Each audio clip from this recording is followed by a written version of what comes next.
നമുക്ക് ദൈവത്തോട് പ്രാർത്ഥിച്ചുകൊണ്ട് യോശുവയുടെ പുസ്തകത്തിലെ 2 വാക്യങ്ങൾ വായിച്ചുകൊണ്ട് ഈ മീറ്റിങ്ങിൻ്റെ മുഴുരാത്രി പ്രാർത്ഥനയുടെ സമാപന സന്ദേശം തരാൻ ആഗ്രഹിക്കുന്നു.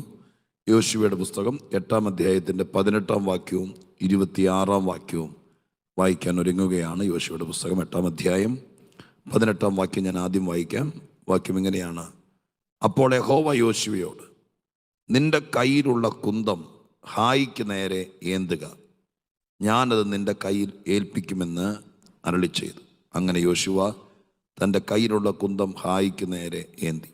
26-ാമത്തെ വാക്യം: ഹായി പട്ടണക്കാരെ ഒക്കെയും നിർമൂലമാക്കും വരെ കുന്തം ഏന്തിയ കൈ യോശുവ പിൻവലിച്ചില്ല. ഈ 2 വാക്യങ്ങളെ ചേർത്തുകൊണ്ട് ദൈവത്തിൻ്റെ സന്നിധാനത്തിൽ അല്പം ചില കാര്യങ്ങൾ നിരന്തര പ്രാർത്ഥനയിലും രാത്രിയിലും പകലുമെല്ലാം കർത്തൃസന്നിധാനത്തിൽ പ്രതീക്ഷയോടെ ദൈവപ്രവൃത്തിക്ക് വേണ്ടി കാത്തിരിക്കുന്ന ദൈവമക്കൾക്ക് വേണ്ടി കർത്താവിൻ്റെ ആത്മാവിൻ്റെ ഹൃദയത്തിൽ പ്രേരിപ്പിച്ചിരിക്കുന്ന 1-2 ചിന്തകൾ ദൈവാത്മാവിൽ പറഞ്ഞ് നിങ്ങൾക്കൂടുള്ള ആത്മീയ ദൂത് പറഞ്ഞ് നിങ്ങൾക്കായി പ്രാർത്ഥിച്ച് സെഷൻ അവസാനിപ്പിക്കാൻ വേണ്ടി നമ്മൾ കർത്താവിൽ ശരണപ്പെടുകയാണ്. 8-ാമത്തെ അധ്യായം യോശുവയുടെ പുസ്തകത്തിലേക്ക് വരുമ്പോഴേക്കും ഹായി പട്ടണത്തോടുള്ള ബന്ധത്തിൽ 8:1 നമ്മൾ വായിക്കുന്നത്, അനന്തരം യഹോവ യോശുവയോട് അരുളി ചെയ്തത്, ഭയപ്പെടരുത്, വിഷാദിക്കുകയും അരുത്, പടജനത്തെയൊക്കെയും കൂട്ടി പുറപ്പെട്ട് ഹായിയിലേക്ക് ചെല്ലുക എന്ന് പറഞ്ഞുകൊണ്ടാണ് 8-ാം അധ്യായം ആരംഭിക്കുന്നത്. അതിനകത്ത് ദൈവം യോശുവയോട് പറയുന്നത് എങ്ങനെയാണ്? ഭയപ്പെടരുത്, വിഷാദിക്കുകയും അരുത്. വിഷാദിക്കുക എന്നൊരു വാക്ക്. യോശുവ ഒരു പുതിയ നേതാവാണ്, നമുക്കറിയാലോ. മോശയ്ക്ക് ശേഷം ദൈവത്തിൻ്റെ ജനത്തെ നയിപ്പാനും കനാനിൽ അവരെ എത്തിച്ച് ദൈവിക പ്ലാനുകൾ നിറവേറ്റാനും വേണ്ടി ദൈവത്താൽ നിയുക്തനാക്കപ്പെട്ട യൗവനക്കാരനായിരിക്കുന്ന നേതാവാണ്. ദൈവത്തിന് എല്ലാ കാലത്തും ആരെങ്കിലും ഇതുപോലെ മുൻനിരയിൽ നിൽക്കാൻ, ജനത്തെ നയിപ്പാൻ, ദൈവത്തിന് സംസാരിപ്പാൻ, ദൈവത്തിൻ്റെ പ്ലാനുകൾ കൈമാറാൻ, ദൈവമായ കർത്താവിൻ്റെ പദ്ധതികൾക്ക് വേണ്ടി ഭൂമിയിൽ നിൽക്കാൻ എല്ലാ കാലത്തും ദൈവം ആരെങ്കിലുമൊക്കെ ആക്കി വയ്ക്കും. ഇന്നും ദൈവസന്നിധിയിൽ ഇരിക്കുമ്പോൾ നിങ്ങളുടെ കുടുംബത്തിലാണെങ്കിലും നമ്മുടെ നാട്ടിലാണെങ്കിലും ആത്മീക പദ്ധതികളുടെ നിറവേറലിന് വേണ്ടി സ്വർഗസ്ഥനായ ദൈവം, ഒരു വീട്ടിൽ 5 പേരുണ്ടെങ്കിൽ ചിലപ്പോൾ അതിൽ ഒരാളെയായിരിക്കും ദൈവമായ കർത്താവ് അതിനു വേണ്ടി നിയോഗിക്കുന്നത്. സ്തോത്രം. അവരുമായിട്ടാണ് ദൈവത്തിൻ്റെ ഇടപാടുകളെല്ലാം നടക്കുന്നത്. സ്തോത്രം. അത് ദൈവത്തിൻ്റെ ഒരു പ്രത്യേകതയാണ്, ദൈവത്തിൻ്റെ ഒരു പദ്ധതിയാണ്. എല്ലാ കാലഘട്ടങ്ങളിലും ദൈവം കാര്യങ്ങളെ നടത്തുന്നതും ദൈവത്തിൻ്റെ കർമ്മങ്ങൾ അല്ലെങ്കിൽ ഈ ദൈവത്തിൻ്റെ പദ്ധതികളെല്ലാം ഇവിടെ നിറവേറ്റാൻ വേണ്ടി സ്വർഗസ്ഥനായ ദൈവം വിളിക്കുന്ന, ആക്കി വയ്ക്കുന്ന ചിലരുണ്ട്. അവരോട് കൂടെ ദൈവം ഉണ്ടാകുമെന്നാണ് ദൈവത്തിൻ്റെ വചനത്തിൽ വായിക്കുന്നത്.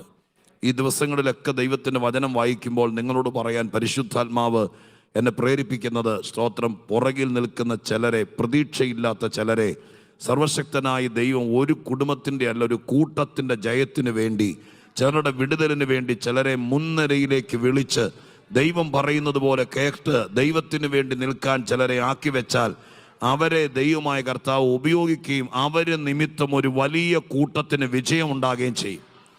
സ്തോത്ര. ഹല്ലേലൂയ.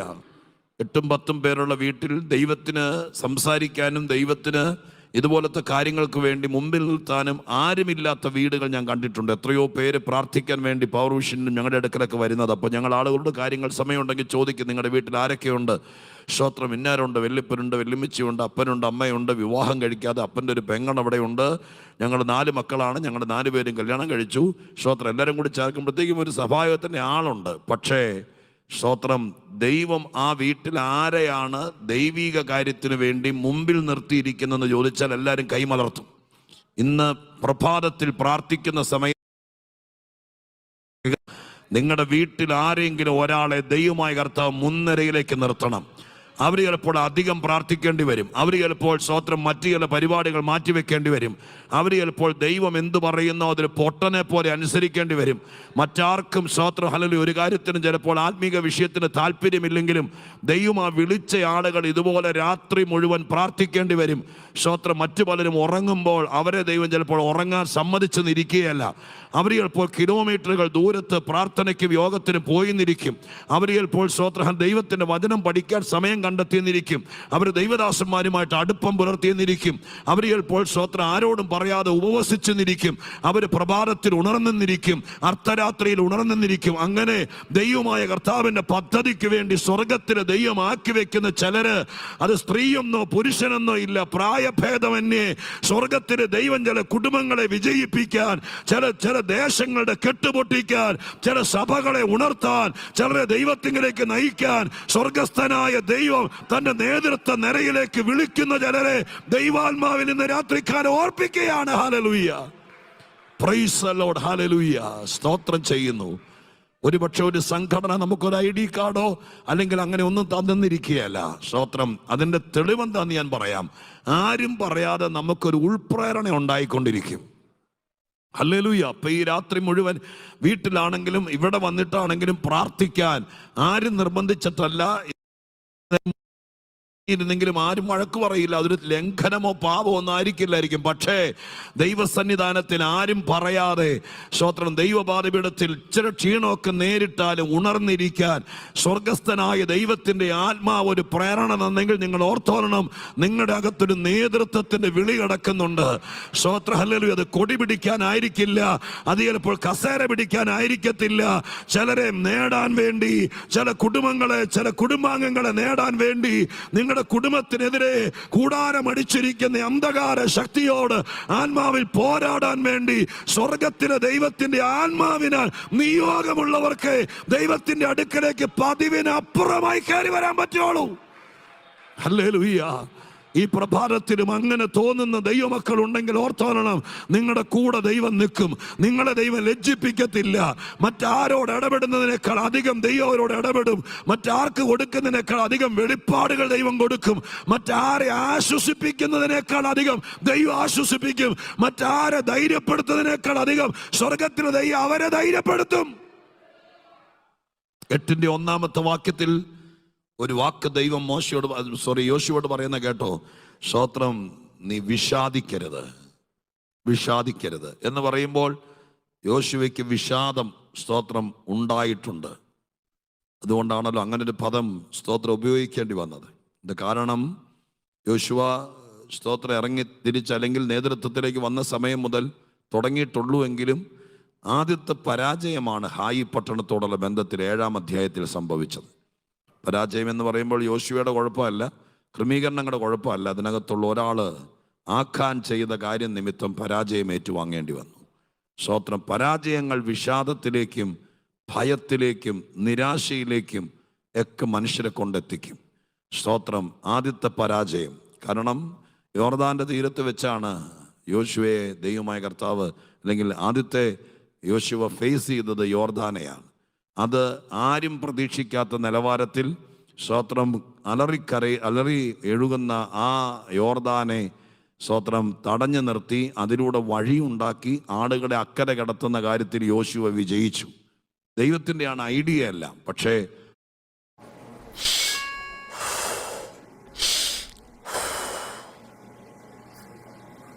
మెసేజ్ వచ్చింది, ఈ యాప్ని డౌన్లోడ్ చేసి ఇన్వెస్ట్ చేస్తే రాత్రికి రాత్రి షేర్ల ధర రెట్టింపోతుందని. చెయ్యండి డౌన్లోడ్, డబ్బులు పోగొట్టుకోవాలనుకుంటే. డాక్టర్ రోగి కుమార్, MBBSని, తెలివి తక్కువ వాణ్ణి కాను. గుర్తుంచుకోండి, UPI చెబుతుంది ఎవరైనా సులువైన సంపాదనల ఆశ చూపిస్తే చెప్పండి, నేను తెలివి తక్కువ వాణ్ణి కాను. മനുഷ്യനെ കൊണ്ടാണ് സ്വർഗത്തിലെ ദൈവം അത് ചെയ്യിപ്പിക്കുന്നത്. ഞാനത് വീണ്ടും ഒന്നോടെ ആവർത്തിച്ച് പറയാം. സ്തോത്രം. ദൈവം തെരഞ്ഞെടുത്തവൻ്റെ കയ്യിൽ ഇതിൻ്റെ എല്ലാ വഴികളും കൊടുക്കുന്നത് സ്വർഗത്തിലെ ദൈവമാണ്. നമുക്ക് മനസ്സിലാകുന്ന, നമ്മുടെ പിള്ളേർക്കൂടെ മനസ്സിലാകുന്ന ഭാഷ ഒന്നോടെ പറയാം. സ്തോത്രം. ദൈവമായ കർത്താവ് ഏതെങ്കിലും കാര്യത്തിന് വേണ്ടി വിളിച്ചിട്ടുണ്ടെങ്കിൽ ഉപയോഗിക്കുന്ന നിന്നെയാണെങ്കിലും ഐഡിയ മുഴുവൻ സ്വർഗത്തിലെ ദൈവത്തിൻ്റെ ആയിരിക്കും. സ്തോത്രം. പ്രോഗ്രാം എല്ലാം സെറ്റ് ചെയ്തിരിക്കുന്നത് സ്തോത്രം ആ ദൈവത്തിൻ്റെ ആയിരിക്കും. ഹല്ലേലൂയ. ദൈവമാണ് അതിൻ്റെ പ്ലാനൊക്കെ ചെയ്യുന്നത്. അതിൽ വിജയിച്ചു. സ്തോത്രം. എരിഹോ മുമ്പോട്ട് പോകാൻ പറ്റാത്ത ഒരു സാഹചര്യമായിരുന്നു. അതിനകത്തും യോശുവ വിജയിച്ചു. എന്നാൽ അടുത്തതിൽ വന്നപ്പോൾ സ്തോത്രം അപ്രതീക്ഷിതമായിട്ട് ഒരു പ്രതീക്ഷയില്ലാത്ത മേഖലയിൽ സ്തോത്രം ആ സമയത്ത് യോശുവ വാസ്തവത്തിൽ പരാജയത്തിലേക്ക് പോകേണ്ടതായിട്ട് വന്നൊരു സന്ദർഭം വന്നു.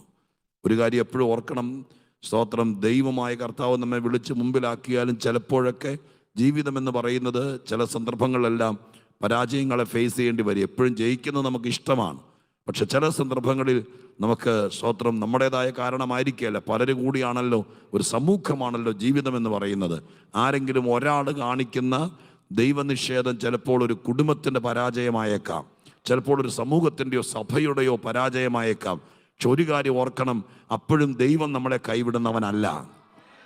ഹല്ലേലൂയ, സ്തോത്രം. അപ്പോഴും നേതൃത്വത്തോട് മുമ്പിൽ നിൽക്കുന്നവനോട് സ്വർഗത്തിലെ ദൈവം സ്തോത്രം കാര്യങ്ങളെ ബോധിപ്പിച്ചുകൊണ്ടിരിക്കും. ഇന്ന് പ്രഭാതത്തിൽ ഞാൻ പറയാം, നിങ്ങളുടെ വീട്ടിൽ ആരോ ഒരാൾ ചെയ്ത സ്തോത്രം ഒരു എന്താ പറയുക, ഒരു വിവരക്കേട്, അല്ലെങ്കിൽ ആ കാര്യത്തിൻ്റെ വെളിച്ചത്തിൽ കടഭാരമാകട്ടെ, പ്രയാസമാകട്ടെ, അപമാനമാകട്ടെ, കാത്തു സൂക്ഷിച്ച പല കാര്യങ്ങളുടെ ഭാരമാകട്ടെ, ആ നഷ്ടങ്ങൾ പേറിക്കൊണ്ട് വിഷാദിച്ചിരിക്കുന്ന ആരെങ്കിലും ഈ പ്രഭാതത്തിൽ ഉണ്ടെങ്കിൽ സ്വർഗത്തിലെ ദൈവം നിങ്ങളെ കൈവിടുകയില്ല. ഹല്ലേലൂയ. യോശുവയോട് അവിടെയുള്ള ഒരൊറ്റയാളും വിഷാദിക്കരുതെന്ന് പറയുന്നത് ഞാൻ കണ്ടില്ല. പുരുഷാരമുണ്ട്, കൂടെ നിൽക്കാൻ ആളുണ്ട്. ഹല്ലേലൂയ. ഈ യോർദാൻ കയറ്റിവിട്ട ആളുകളുണ്ട്, പുരോഹിത വൃദ്ധമുണ്ട്, മുൻനിരക്കാരുണ്ട്. ഇവരൊക്കെ ഉണ്ടെങ്കിലും ആരും യോശുവയുടെ അടുക്ക് വന്നിട്ട് സാറേ വിഷാദിക്കണ്ട, ഈ കാര്യങ്ങൾക്ക് മാറ്റം വരുമെന്നൊരു ആശ്വാസ വാക്ക് പറയാൻ അവിടെ ആരെയും കണ്ടില്ല. പക്ഷെ വിളിച്ചവൻ വിശ്വസ്തനാണ്. നീ തകരുമ്പോൾ, തളരുമ്പോൾ നിന്നെ ആശ്വസിപ്പിക്കാൻ നിന്റെ കൂടെ നിൽക്കുന്ന ആരെയും കണ്ടില്ലെങ്കിലും ഉയരത്തിലെ ശബ്ദം വിഷാദിക്കണ്ട എന്ന് പറയാൻ സ്വർഗത്തിലെ ദൈവത്തിന് കഴിയും.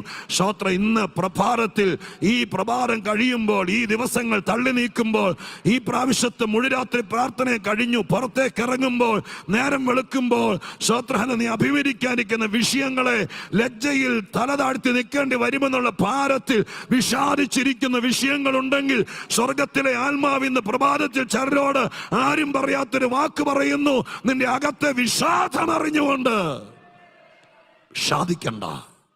സ്തോത്രം. കുഞ്ഞുങ്ങളുടെ ഭാരത്തിലോ നീ കേട്ട വിഷയത്തിലോ എല്ലാ കാര്യവും നന്നായി വന്ന് കയ്യെത്താവുന്ന ദൂരം വരെ കാര്യങ്ങൾ നന്നായി പോയി, എല്ലാം അനുകൂലമാണെന്ന് വിചാരിച്ച് മുന്നോട്ട് മൂവ് ചെയ്തുകൊണ്ടിരിക്കുമ്പോൾ അപ്രതീക്ഷിതമായിട്ടുണ്ടായ ആഘാത നിമിത്തം വിഷാദം നേരിട്ടിരിക്കുന്നെങ്കിൽ ആ കാര്യത്തിൻ്റെ ഉത്തരവാദിത്വ സ്വർഗം ഈ പ്രഭാതത്തിൽ ഇന്നത്തെ 5 മണി കഴിഞ്ഞ സമയത്ത് ദൈവം നിന്നെ തോടെ തട്ടിയിട്ട് പറയുന്നു, വിഷാദിക്കണ്ട. ദൈവം വേറെന്തോ വഴി കണ്ടിട്ടുണ്ട്, ദൈവം വേറൊരു നിലവാരം കണ്ടിട്ടുണ്ട്. അതിന്ന് ദൈവമായ കർത്താവ് ഈ പ്രാർത്ഥന കഴിയുമ്പോഴേക്ക് സ്വർഗത്തിലെ ദൈവം നിന്നോട് വിഷാദിക്കണ്ട എന്ന് വെറുതെ പറയുകയല്ല, മറ്റെന്തോ കണ്ടിട്ടുണ്ട്. അത് നിറവേറ്റാൻ പരിശുദ്ധാത്മാവ് ഈ പ്രഭാതയാമത്തിൽ നിന്റെ അടുക്കൽ ഇറങ്ങി വരികയാണ്. സ്വർഗത്തിലെ ദൈവം നീ ഫേസ് ചെയ്ത വിഷയം, നിന്നെ തളർത്തിയ വിഷയം, നിന്റെ മുഖം വാടിയ വിഷയം, മനസ്സിടിഞ്ഞ വിഷയം എന്താണെങ്കിലും അത് അറിയുന്ന ദൈവത്തിന്റെ കൃപയാൽ വിഷാദിക്കണ്ട, വിഷാദിക്കരുത് എന്ന് പറഞ്ഞുകൊണ്ടാണ് 8-ാം അധ്യായം ആരംഭിക്കുന്നത്. എന്നിട്ട് ദൈവമായ കർത്താവ് സ്തോത്രം കാര്യങ്ങളുടെ ക്രമീകരണങ്ങൾ വരുത്തിയതിന് ശേഷം യോശുവയ്ക്ക് സ്തോത്രം ഒരു കാര്യം പറഞ്ഞു കൊടുക്കുന്നതാണ് 18-ാമത്തെ വാക്യം. ആ വാക്യത്തിൽ ഇങ്ങനെ എഴുതിയിരിക്കുന്നു,